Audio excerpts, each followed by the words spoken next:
bienvenue dans un nouveau vlog. Nous sommes mardi, j'ai publié mon dernier vlog plutôt vacances hier. J'espère qu'il vous aura plu et du coup je débute tout de suite une nouvelle vidéo avec une petite réception que j'avais dans ma boîte aux lettres hier mais que je n'ai pas du tout eu le temps d'ouvrir.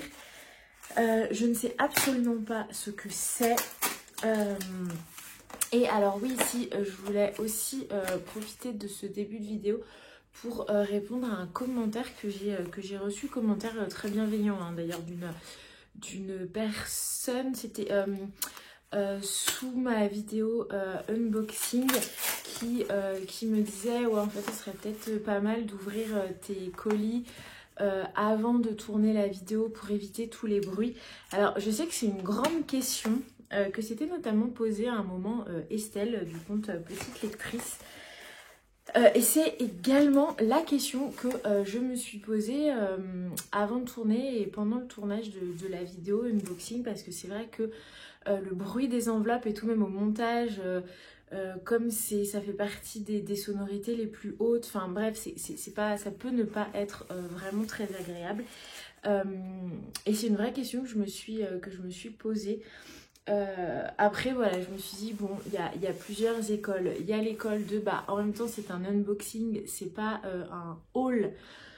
Donc qui dit unboxing dit on découvre en direct. Et puis je trouve en fait ce que j'aime bien aussi dans les unboxings que je peux regarder des copines, c'est ce côté surprise en fait, c'est-à-dire qu'elles ne l'ont pas ouvert à l'avance, du coup on découvre dans la vidéo vraiment leur surprise, genre ah c'est un livre que je connais pas, ah je suis trop contente, ah c'est génial, j'ai trop envie de le lire, enfin vraiment il y a la spontanéité de la surprise de l'unboxing qu'il n'y a pas et beaucoup moins quand il s'agit de haul ou quand les personnes ont décidé d'ouvrir les paquets avant de tourner la vidéo.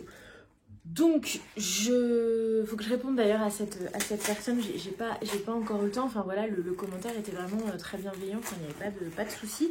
Mais voilà, je voulais aborder cette question ici.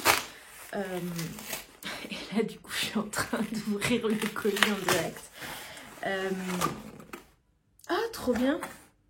Ah, mais déjà! Voilà, typiquement, si j'avais déjà ouvert le paquet avant de tourner cette vidéo, vous n'auriez pas eu mon... Ah, mais trop bien, mais déjà. Donc, quid de quel est le mieux, ouvrir en direct ou pas. Vous me direz parce que, en fait, après tout, j'ai envie de vous dire, c'est vous qui regardez, donc c'est vous qui appréciez ou non les contenus. Donc, si demain, vous êtes majoritairement à me dire, non mais en fait, c'est clair que Laura, c'est assez désagréable quand tu ouvres les colis en direct, et à ce moment-là, je le ferai autrement et j'ouvrirai en amont et je vous ferai la présentation en fait directement du livre, sans passer par la case je découvre, je m'exclame, je suis trop contente ou pas, enfin voilà, non, on peut pas ne pas être content en découvrant des réceptions, bon, vous m'aurez compris, mais en tout cas, voilà, pour la petite question du matin, là, donc on est sur... mais je le trouve vraiment très beau. Un best-seller salué par le New York Times. Rien que ça. Il s'agit de Love and Luck. Attendez. Est-ce que là, ça va être mieux? Ouais. Love and Luck de Jenna Evans Welch. J'imagine que ça se prononce comme ça. Édité chez Larousse. Alors, je lis peu de romans Larousse parce que dans mon esprit... ils ne sont pas, enfin c'est pas forcément une maison d'édition spécialisée dans les romans. Pour moi, ils sont plus sur des livres de développement personnel ou des livres un peu du quotidien et pas forcément sur les romans. Et là, quand j'ai reçu le communiqué très, je me suis dit ah mais tiens, ça pourrait être pas mal en fait que je puisse découvrir leur partie plus roman. Et donc là, il s'agit d'un roman qui est sorti le 18 mai. Et si vous allez aussi comprendre pourquoi voilà, j'ai accepté de recevoir ce livre, c'est qu'il se déroule... Alors non, pas en Écosse. je me vois déjà dire genre, ah encore l'Écosse. Non, en Irlande. Et du coup, je me suis dit, c'est vrai que je lis beaucoup de livres qui se déroulent en Écosse, mais c'est vrai que de l'Écosse à l'Irlande, il n'y a qu'un pas. Je connais très peu l'Irlande, je lis peu de romans qui se déroulent en Irlande, donc là je me suis dit ah bah ça peut être l'occasion et le topo m'a plutôt bien plu. Je vous lis le résumé. En se rendant en Irlande pour le mariage de sa tante, Addie espère ne plus penser à l'horrible événement qui lui a brisé le cœur et qui menace son avenir. Malheureusement, son frère Yann n'est pas prêt de la laisser oublier et ses remarques incessantes conduisent à un éloignement entre les deux frères et sœurs autrefois inséparables. Quand leur plan de voyage change soudainement et qu'elle trouve un guide inhabituel, l'Irlande pour les cœurs brisés, cachée dans les étagères poussiéreuses de la bibliothèque de l'hôtel, Addie se retrouve embarquée dans une visite éclair de l'île d'Émeraude, coincée dans un van avec Yann et Rowan, son ami à l'accent irlandais. Alors que le trio traverse des collines vertes à couper le souffle d'innombrables châteaux et des forêts de contes de fées, Addie espère que son guide guérira non seulement son cœur brisé, mais aussi sa relation avec son frère, si du moins ils ne se perdent pas en chemin. Donc Irlande, relation fraternelle. Donc je pense que ça va être un chouette roman qui fait 335 pages. Voilà, encore un roman que je vais vite avoir envie de dévorer. Donc voilà, je reviendrai sur ce roman très vite. Et qu'est-ce qu'on sait sur l'auteur ? L'une des plus grandes romancières young adults. Best-seller du coup dans les pages du New York Times. Donc ça s'annonce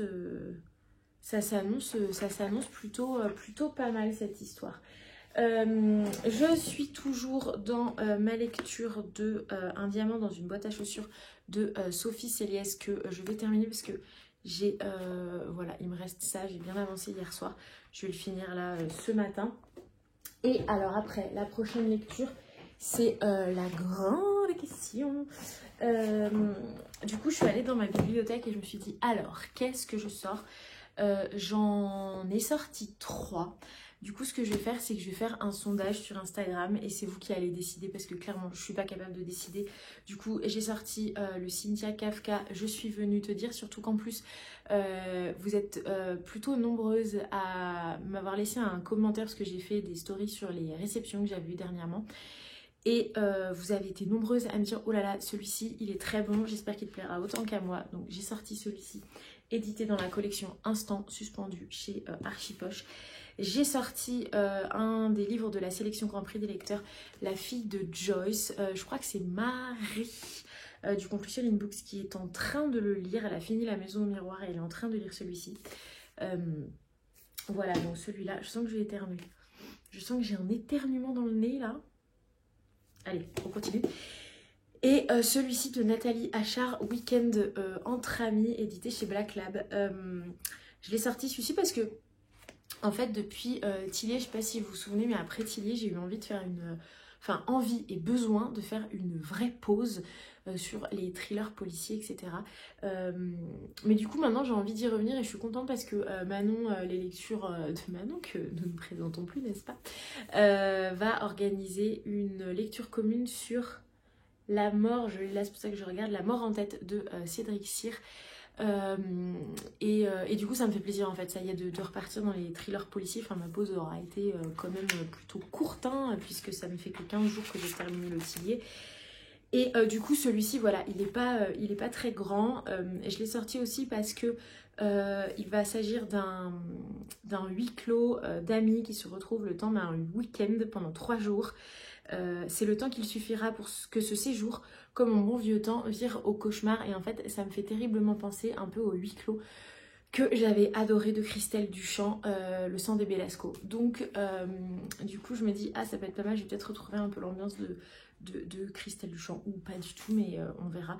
Et il y a un pote qui était venu à la maison il y a 3 semaines, passer le week-end, et du coup il avait comme ça un soir pioché dans la bibliothèque, il avait commencé à lire, et il m'avait dit, oh là là mais c'est surprenant, il a l'air trop bien et tout, et du coup il voulait l'embarquer, je lui ai dit, oh, mais je suis désolée, je l'ai pas encore lu, donc mais promis, dès que je le lis, je te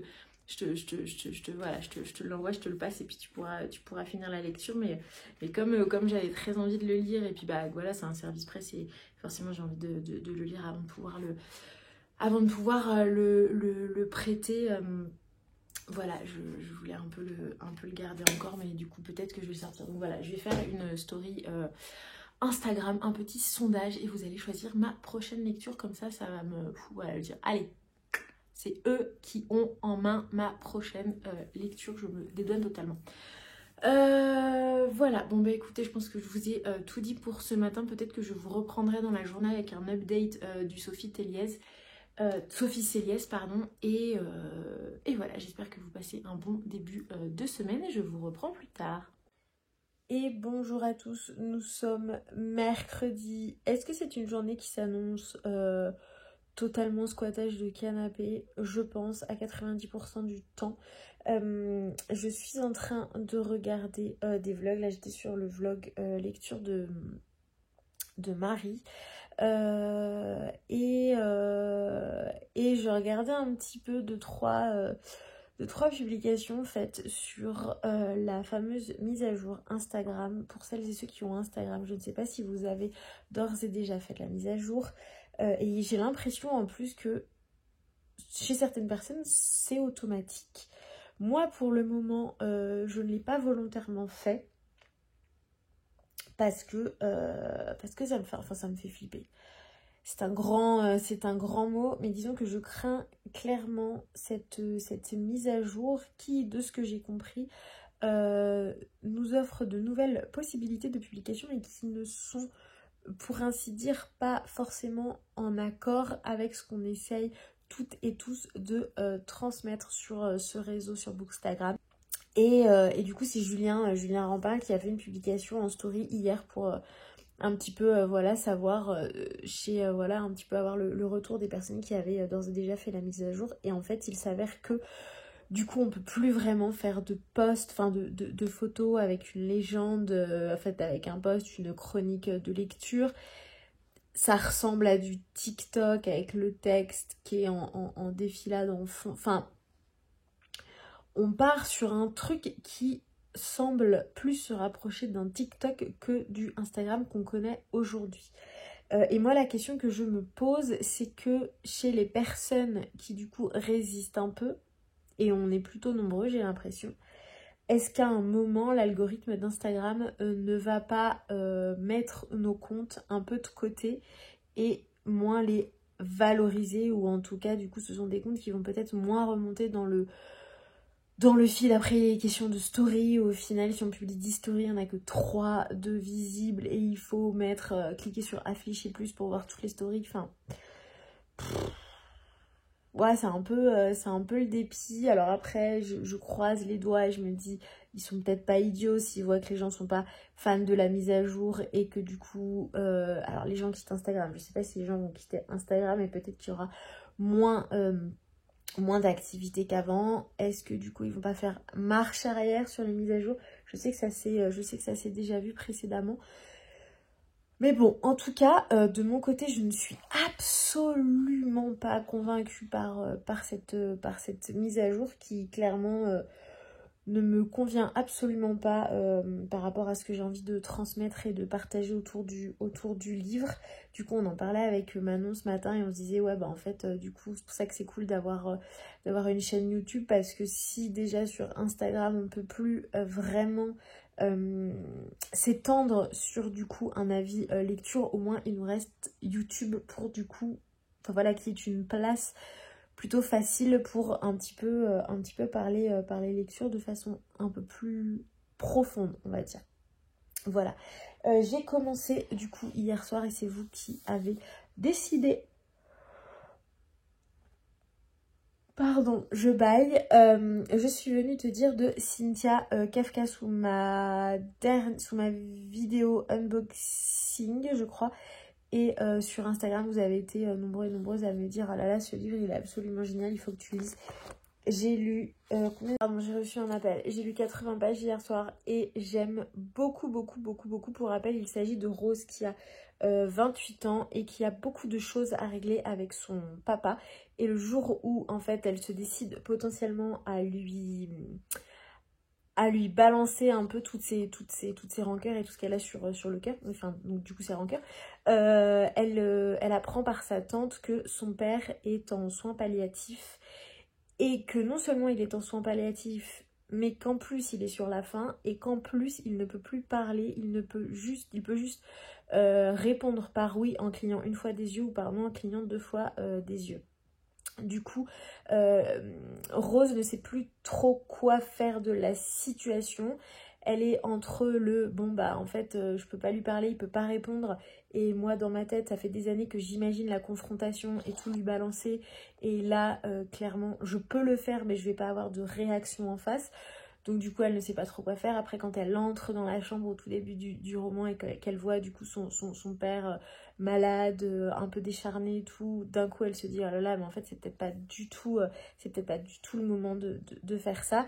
Et en fait elle va rencontrer une ancienne copine d'école qui s'appelle Amélia, qui est infirmière du coup au centre de soins palliatifs, et qui va lui conseiller de quand même essayer de dire à son père ce qu'elle a sur le cœur, mais de terminer chacune de ses visites avec une note positive, avec un souvenir. Et donc du coup Rose va prendre un carnet et va se mettre à écrire ses souvenirs dans le carnet, et dès qu'elle a fini d'écrire un souvenir, elle va le raconter à son papa. Et du coup Amélia intervient un peu comme, donc certes elle est infirmière aux soins palliatifs, mais elle intervient un peu comme une espèce d'aide psychologique, un espèce de petit guide qui va aider Rose à démêler un petit peu toutes ses rancœurs et à pouvoir malgré tout se livrer compte tenu de cette situation un petit peu particulière. Et qu'est-ce que je voulais dire d'autre par rapport à ce roman aussi? Ah oui, j'apprécie beaucoup. En fait, il y a deux façons d'écrire. Donc, il y a la narration lambda du coup Rose qui va chaque jour voir son père. Et il y a une autre partie narrative qui, là, du coup, et j'imagine ce que Rose écrit dans les carnets, ses souvenirs. Et du coup, elle s'adresse à son papa en disant « tu ». Donc, le chapitre commence par 9 ans. 6 ans, 2 ans, donc c'est l'âge qu'elle avait au moment où a lieu ce souvenir. Et donc elle dit tu es rentrée ce jour-là tard du travail, tu ne m'as pas adressé la parole, tu sentais encore l'alcool, etc. Et du coup j'aime beaucoup ce double point de vue comme ça, narratif, avec ce tu de je m'adresse à mon papa, qui du coup est plutôt fort à lire parce que c'est une fille qui s'adresse à son père et qui est en train de lui dire « Papa, tu n'as pas été là, tu n'as pas été présent. Maman était morte, j'ai aussi moi souffert, mais tu n'as pas été là, tu ne m'as pas aimé. » Enfin, ouais, je trouve ça assez fort. Et l'écriture est super fluide et très honnête. Franchement, pour le moment, c'est une super bonne lecture. Donc vraiment, si vous l'avez dans votre palle, je vous conseille vraiment très fortement de le lire. Et de nouveau moi, les petits cheveux là. Et nous sommes toujours mercredi. Je suis sortie entre temps et en rentrant, je me suis rendu compte que je ne vous avais pas fait d'update sur un diamant dans une boîte à chaussures de Sophie Céliès que j'ai terminé hier, édité chez Glyph.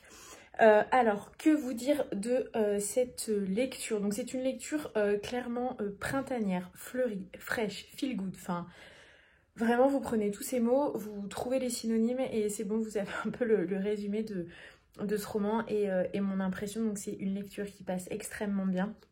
C'est une lecture, comment je dirais, au début de la lecture, je me suis dit, oh là là, encore une énième histoire un peu romance. Donc on a Lucie qui du coup s'est séparée de son compagnon et qui, pour un petit peu s'occuper l'esprit et ne pas être trop focus sur sa vie et son échec amoureux, décide de se concentrer sur le Catherine projet qui est de recaser sa maman qui est veuve du coup depuis quelque temps. Et voilà, donc c'est un peu le projet de Lucie pour un petit peu oublier ses déboires, on va dire. Et en fait, le sujet de fond, c'est pas celui-ci, c'est pas la romance, c'est pas une histoire d'amour, c'est pas recaser sa mère, c'est pas je recase ma mère et du coup en lui trouvant un prétendant, je rencontre le fils du fameux prétendant et j'en tombe amoureuse, etc. Absolument pas. Puisqu'en fait, attendez, je pose mon bras. Oh. Puisqu'en fait, Lucie va... comment dire? En fait, le sujet, l'un des sujets intéressants de ce roman, c'est on va dire, notre incapacité parfois à sortir la tête des réseaux sociaux et de regarder ce qui se passe autour et de se rendre compte qu'en fait, on est quand même pas mal obnubilé par l'apparence, notre apparence, ce qu'on renvoie de nous.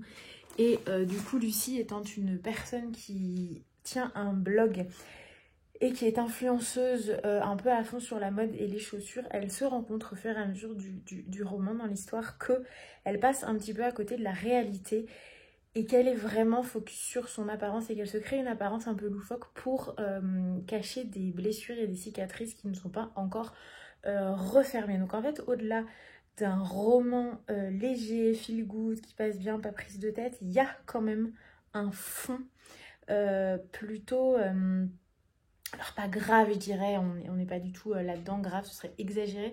Mais en tout cas, dans un fond un peu profond quand même, voilà, malgré tout. Hein. Donc voilà pour ce petit roman qui est somme toute très très bien passé. Voilà, je suis en train de télécharger les vidéos précédentes que j'ai tournées pour commencer à monter mon vlog et pour ne pas me retrouver un peu bloquée dimanche à devoir tout monter d'un coup. Je prends un petit peu d'avance. Voilà, j'espère que votre journée se passe toujours aussi bien. Moi, je vais aller déjeuner rapido et je vais essayer d'être un peu plus efficace cet après-midi que ce matin. Et bonjour à tous, nous sommes vendredi, long week-end férié et je reviens avec 2 lectures terminées. Là, j'enchaîne depuis quelques jours. Après, j'enchaîne parce que ce sont 2 très bonnes lectures. Du coup, c'est assez facile pour moi quand je suis bien dans mes lectures d'avancer assez rapidement. Pourquoi j'ai toujours des mèches là qui... alors, je reviens sur ce livre que je ne vous ai pas présenté du coup suite à la fin de ma lecture de Cynthia Kafka.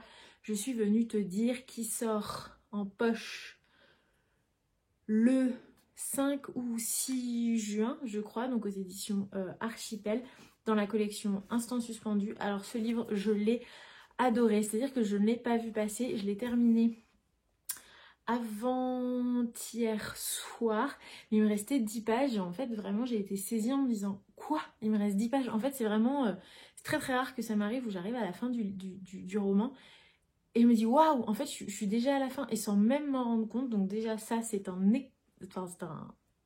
bon point positif, hein. On va le dire comme ça. Autre point positif, c'est le sujet. Pardon, je viens de recevoir un SMS, c'est le sujet. En fait, on suit, comme elle s'appelle, Rose, qui a du coup 28 ans, qui a de gros griefs par rapport à son père, qui dès le début du roman, elle l'appelle mon géniteur et pas mon papa ou mon père, c'est son géniteur. On comprend en fait. Ah, c'est pourquoi je suis essoufflée, il faut que je me calme. On se pose. Et en fait, on comprend dès le début du roman qu'elle a perdu sa maman et que suite à ce décès, elle s'est retrouvée un petit peu seule avec sa grand-mère et sa tante. Que son père était dans la maison, mais souvent absent, souvent au travail et très souvent au PMU du coin. À voilà, descendre de la bière, du vin, enfin tout ce qu'on peut y trouver jusqu'à tard le soir. Et que voilà, il n'a jamais tenu ses promesses, il ne s'est jamais occupé d'elle, il ne l'a jamais vraiment regardée, il ne lui a jamais dit qu'il l'aimait. Enfin voilà, on sent que c'est un père terriblement absent et on sent que Rose a des choses à régler avec cette figure paternelle. Et au moment où en fait elle se décide plus ou moins à régler ses comptes, elle apprend par sa tante que son papa est en soins palliatifs et que du coup il n'en a plus beaucoup, enfin il n'en a plus pour très longtemps.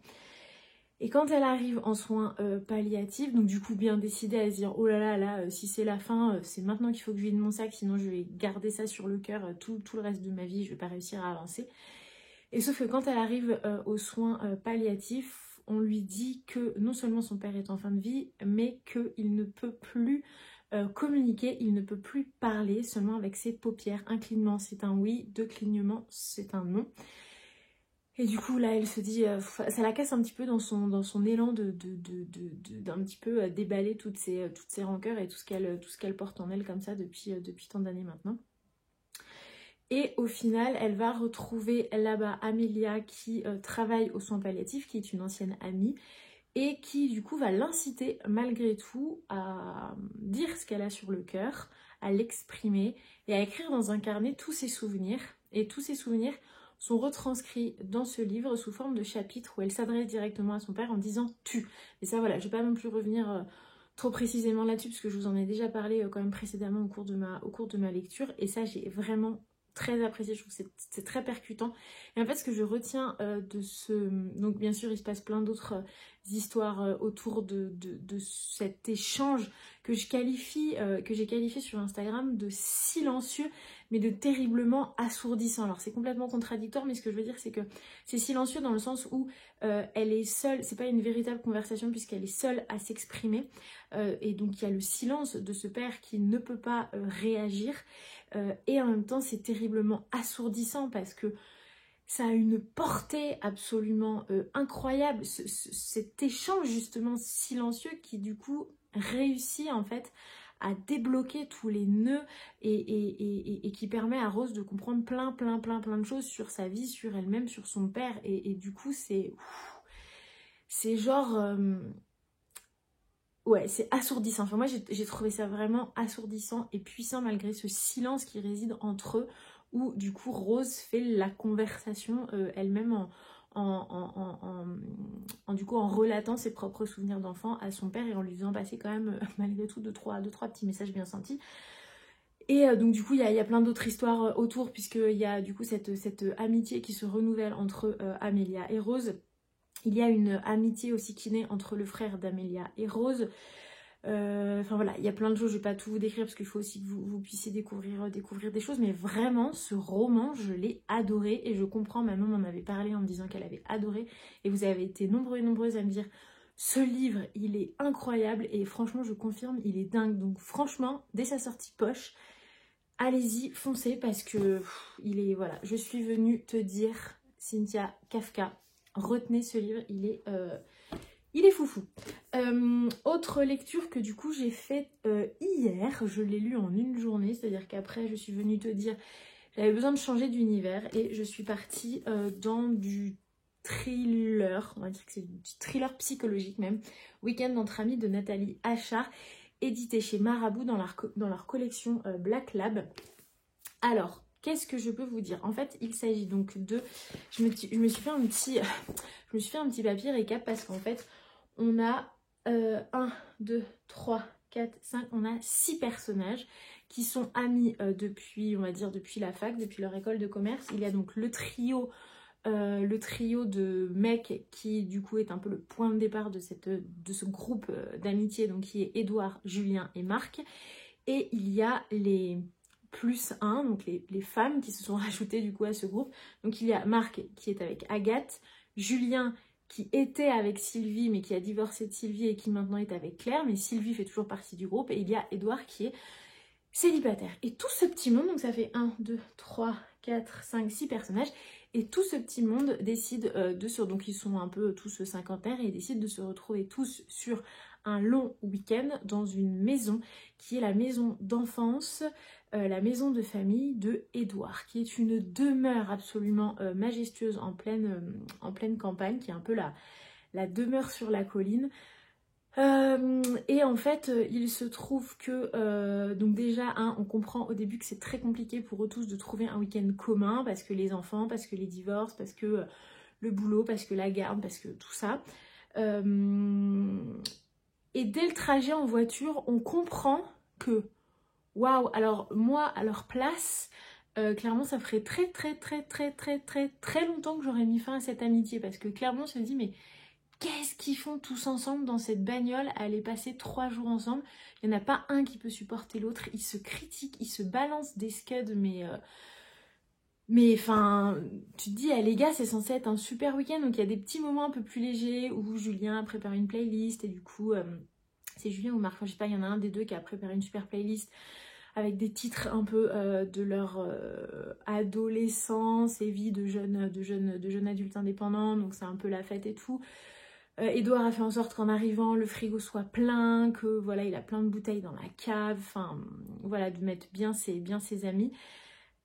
Mais on sent qu'il y a quand même quelque chose qui se trame en fond, Bah, de toute façon, d'emblée, quand on lit le scénario derrière, enfin le synopsis, c'est marqué, c'est le temps qu'il suffira pour que ce séjour, comme en bon vieux temps, vire au cauchemar. Et moi, tout de suite, comme je vous le disais précédemment, ça m'a tout de suite fait penser au Sang des Belasco, à cette espèce de huis clos dans une baraque. Alors le Sang des Belasco, c'est une maison d'architectes et il s'agit de membres d'une même famille. Là, on est dans une demeure un peu plus ancienne, avec un groupe d'amis. Mais toujours est-il que, voilà, j'ai eu cette impression que le schéma serait un peu identique.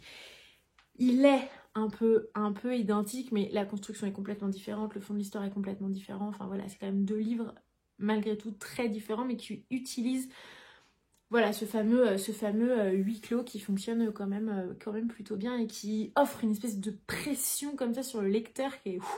on a envie d'ouvrir les fenêtres, on a envie d'ouvrir les portes, on a envie juste de se casser quoi de cette baraque. Et du coup, il y a quelque chose qu'Edouard dit, donc je ne spoil pas parce que c'est vraiment au tout début du roman, il y a quelque chose qu'Edouard va dire qui va forcément nous mettre la puce à l'oreille, on va se dire c'est quoi ce délire? Il leur dit voilà, donc on va tous vivre au rez-de-chaussée de la maison, il y a assez de chambres pour tout le monde, il y a la cuisine, la salle à manger et tout, on va pas à l'étage parce que il y a les anciennes chambres de mes grands-parents, de mes parents qui n'ont pas été réhabilitées, c'est poussiéreux et tout, enfin voilà. Et dit par contre, je vous demande juste une chose, c'est de ne pas aller à la cave. Voilà, vous n'allez pas à la cave. Ok, très bien. Donc bon bah puis dans ce petit groupe c'est rigolo parce qu'il y a plein de personnalités. En fait, il y a Sylvie qui est la grosse dépressive, il y a Julien qui est le mec complètement effacé qui se laisse complètement mener. Il y a Claire, l'infirmière qui est prête à aider, à sauver un peu tout le monde, qui est plutôt calme et qui a vite compris que franchement elle avait pas grand chose à faire avec ce groupe d'amis et elle reste un peu distante, enfin elle est un peu méfiante, d'ailleurs elle peut absolument pas encadrer Edouard. Edouard qui est un peu le maître de cérémonie, le maître des lieux, le mec qui a beaucoup de charisme, qui se laisse pas monter sur les pieds, qui sait pas enticher d'une femme, d'enfant, qui a une grande indépendance, qui est très libre, qui gagne très bien sa vie. Il y a Marc qui lui du coup est surnommé le capitaine, puisque lorsqu'ils étaient jeunes adultes en école de commerce, Julien, Edouard et Marc passaient ce rôle, cette espèce de surnom de main en main en fonction des notes qu'ils pouvaient avoir, ou alors de l'argent qu'ils gagnent, ou alors du nombre de conquêtes. Et donc petit à petit, il y en a un qui devenait le capitaine parce que ce mois-ci, il avait couché avec 10 nanas. Puis l'autre jour d'après, puis au bout d'un mois, ils en ont eu marre, et du coup, c'est Marc qui est resté le capitaine. Et il se prend clairement pour le capitaine aussi d'un navire. Donc il y a une espèce de rapport entre Edouard et Marc très frontal, très... c'est à celui qui aura la plus grosse quoi. Enfin vraiment c'est ça, on pose, désolé de la vulgarité, mais on pose les couilles sur la table et on les mesure et on voit lesquelles pèsent le plus quoi. Enfin leur relation est catastrophique. Et il y a Agathe qui du coup est la femme de Marc et qui elle est complètement alcoolique. Enfin, on sent que sa vie c'est au secours quoi. Elle a arrêté ses études pour élever ses enfants, elle a 3 enfants, bref. Et bien entendu il y a aussi, ça on le comprend dès le début, dans ce groupe des relations extra-conjugales. Enfin voilà, c'est genre wouh, allez, chaise musicale, on s'échange et puis on verra ce que ça donne. En tout cas c'est genre le tableau est peint d'un coup on se dit waouh, quel week-end pourri ont-ils passé. Et donc voilà, donc ça part là-dessus, on comprend tout de suite que waouh, les relations sont ultra tendues. Et du coup voilà, je vais en rester là parce que ça va monter crescendo, les personnalités vont se révéler, etc. Alors, qu'est-ce que je peux vous dire? J'ai bien aimé la lecture, hein, je l'ai lu en une journée, donc c'est que clairement je me suis pas lassée, je me suis pas dit oh là là c'est quoi ce livre, je le lâche, c'est pas possible. Donc franchement c'est... Une fois qu'on est dedans, ça y est, ça défile, et puis ça se passe que sur un long week-end de 3 jours, donc au final, en termes de narration, ça va assez vite. Par contre, petit hic avec la fin, où clairement, en fait, ça grimpe en pression, on se dit bon sang, mais waouh, ça a explosé. Et en fait, à la fin, ça tombe un peu comme un soufflet et je suis restée là genre j'ai tourné la page et je me dis ah mais c'est tout, enfin je sais pas, j'ai eu une sensation d'inachevé Déjà, en fait, la fin, j'imaginais plusieurs possibilités, qui n'a pas du tout été l'une des possibilités que j'imaginais. Et puis, je sais pas, je m'attendais absolument pas à ça, en fait. Je ne m'étais pas préparée à ça. Il y a un tel degré de pression tout le long que là, du coup, vraiment, je me suis dit, ah mais non, c'est pas assez puissant comme fin, c'est pas assez... En fait, j'ai trouvé la fin pas à la hauteur, on va dire, de toute cette pression ressentie sur voilà, les trois quarts du roman. Donc, bon livre, hein. Franchement, je suis pas du tout en train de dire que c'est un mauvais livre, loin de là, mais genre ça fait comme ça, puis à la fin, pouf, comme ça. Et du coup, moi, ça m'a un peu saisie. Je me dis, non, c'est pas possible. Pas possible, Nathalie. Tu peux pas nous laisser là-dessus. Nathalie, s'il te plaît. donc voilà. Mais en tout cas, si vous voulez quelque chose si vous avez adoré Le Sang de Belasco, vous adorez celui-ci. Voilà, c'est très bien ce côté huis clos, ce côté pression, ce côté amitié ultra tendax, révélation. Enfin, tout ça, c'est genre, alors là, vous en aurez, mais pour votre argent. Par contre, voilà, c'est le petit hic où la fin, je me dis, mince. Voilà pour, du coup, cette lecture. Ah non, j'ai pas pris mon livre en cours et je n'ai plus en tête le titre. J'ai commencé un petit livre, je vous mettrai la couverture ici, c'est le cinéma quelque chose que j'ai reçu dans le cadre du prix des lecteurs Pocket 2022. Voilà, sur l'histoire d'une jeune femme qui va venir aider ses grands-parents qui tiennent une galateria, donc j'imagine que c'est une confiserie. Une galateria, donc j'imagine que c'est une confiserie dans un cinéma et en fait tout va fermer.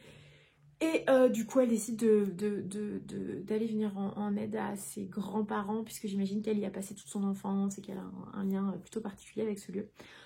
Voilà, donc je vais lire ça aujourd'hui. Il faut que je fasse les photos de ces deux livres. Je voulais faire un petit réel aussi, hein, puisque comme on en parlait en début de vlog, vous l'aurez compris, Instagram va devenir la plateforme, une espèce de plateforme un peu à tendance TikTok. J'ai beaucoup de mal avec cette appli TikTok, hein, faut bien le dire, mais je vais essayer de faire un peu plus de réel parce que...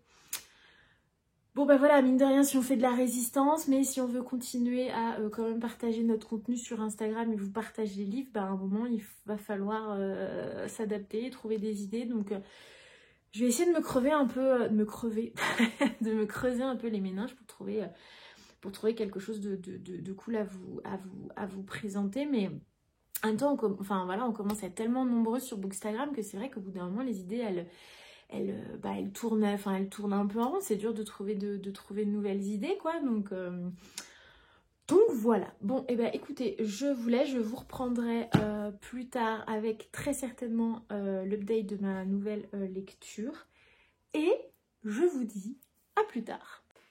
Et bonjour à tous, nous sommes dimanche matin et je reviens avec une lecture terminée pour clôturer le vlog de la semaine. J'aurais donc lu 3 romans cette semaine, ce qui est plutôt rare, ma moyenne c'est plutôt 2 généralement, 2 et demi on va dire. Mais là j'en ai lu 3 pleins et je vais en commencer un nouveau aujourd'hui.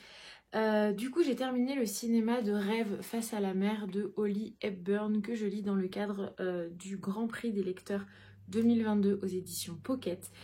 Ici nous sommes sur un petit roman qui passe en un éclair et qui passe plutôt bien. Alors on est clairement sur un bon feel good qui va se dérouler, et ça j'étais un peu surprise, qui va se dérouler en minimum 2 tomes, puisqu'à la fin, donc au bout de 259 pages, on apprend qu'il y a un second tome qui sort à l'automne 2022 et qui va s'appeler Dernière séance au cinéma de rêve.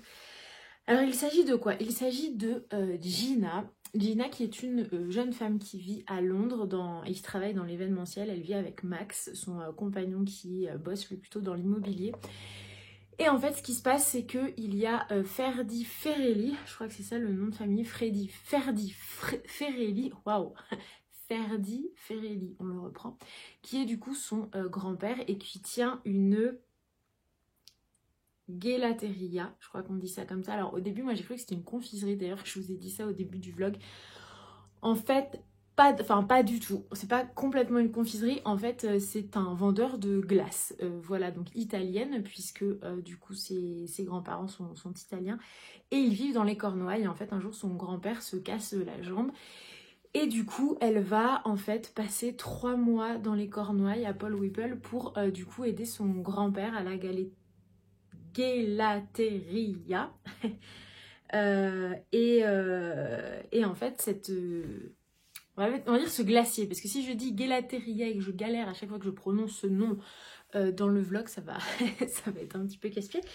Du coup, ce glacier se situe en fait dans un vieux cinéma qui s'appelle Le Palace, qui est complètement style art déco. Et en fait, quand elle débarque du coup dans les Cornouailles, où elle a passé beaucoup de vacances quand elle était enfant, elle découvre que le lieu où elle adorait aller en cachette avec Ben, son meilleur pote de l'époque, et ben, est complètement délabré. Il est tenu par un monsieur qui s'appelle Goran et qui est, on va dire, un petit peu farfelu. Il a les cheveux blancs dans tous les sens, il n'est pas forcément super bien sapé, il y a des piles de papier énormes dans son bureau, enfin c'est un peu... Voilà, il tient pas ce cinéma d'une main de maître, il ne diffuse que des cinémas d'art et essai en suédois, sous-titrés en roumain, enfin là j'exagère mais vous voyez un petit peu le topo. Et ce qui se passe, c'est que du coup, Gina est un peu dépitée. Elle se dit ah, mais non, mais c'est pas possible, on ne peut pas laisser ce lieu absolument magnifique comme ça. Et du coup, elle va se décider non seulement à aider son grand-père du coup à la gelateria. Wouh, j'ai réussi. Donc à confectionner, elle va apprendre à confectionner les glaces. Elle va apprendre à les vendre, mais non seulement... Pardon, j'ai presque plus de batterie, mais elle va également décider de créer des événements dans ce cinéma pour un petit peu attirer de nouveau la population locale dans ce lieu de vie. Donc son idée, c'est de créer un événement un peu déguisé avec la confection d'une glace un petit peu spéciale en lien avec le film diffusé, etc. Enfin, vraiment de faire de l'événementiel dans ce lieu. Et parallèlement à ça, du coup, il y a Max, son compagnon, qui du coup lui est resté à Londres, à qui elle manque beaucoup. Il y a en même temps ce fameux Ben, son ancien ami, avec qui elle rentrait de façon complètement clandestine dans le cinéma quand ils étaient enfants, qui, surprise, a quitté l'Australie et est revenu habiter à Paul Whipple, et surfeur et tout, enfin voilà, il habite dans un wagon qu'il a complètement restauré sur des rails anciennes, enfin... Voilà.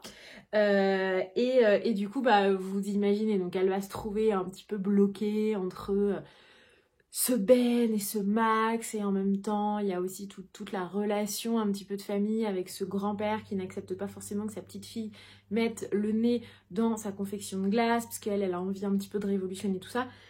Il y a la grand-mère aussi, Elena, donc Nona, c'est Elena, et Nono, c'est Ferdi, elle les appelle Nono et Nona. Et... donc du coup c'est un peu tout ça, c'est la réhabilitation d'un lieu patrimonial et en même temps de la vente de glace, et en même temps une histoire triangulaire entre deux hommes, totalement séduisant. Enfin voilà, vous voyez un petit peu le topo. Mais c'est un joli feel good, franchement c'est un joli feel good. Alors c'est pas du tout un coup de cœur. Mais franchement, j'ai très envie pour le coup de découvrir quand même le tome 2 et la suite et de voir ce que Gina va faire de ce cinéma. Donc franchement, non, un bon roman sous couvert voilà, d'une histoire familiale qui a l'air un petit peu compliquée quand même. Et puis voilà, comme un bon téléfilm du dimanche après-midi qu'on peut regarder sur TF1, TMC, M6, enfin toutes ces chaînes, je sais plus trop sur quoi c'est diffusé, sur quoi sont diffusés ces téléfilms, mais vous voyez un petit peu le topo. Du coup, bon, clairement j'ai eu envie de manger une glace à l'italienne à peu près toutes les 10 pages. Surtout qu'en plus hier quand je l'ai terminé il faisait bien chaud et il y avait un grand soleil et un gros ciel bleu du coup ici, donc voilà. Mais en tout cas franchement voilà, un bon petit livre qui passe bien, 259 pages, ça passe en une ou deux journées maximum. Du coup, j'ai sorti pour ma prochaine lecture, je voulais sortir Désenchantée de Marie Vareille. Et en fait, j'ai le Tony Béard quand même que j'aimerais bien caler avant. Et du coup, je vais le caler maintenant. On n'empêche pas une étoile de briller. Et les retours dans mon souvenir étaient plutôt très bons. Je vous refais le topo rapido.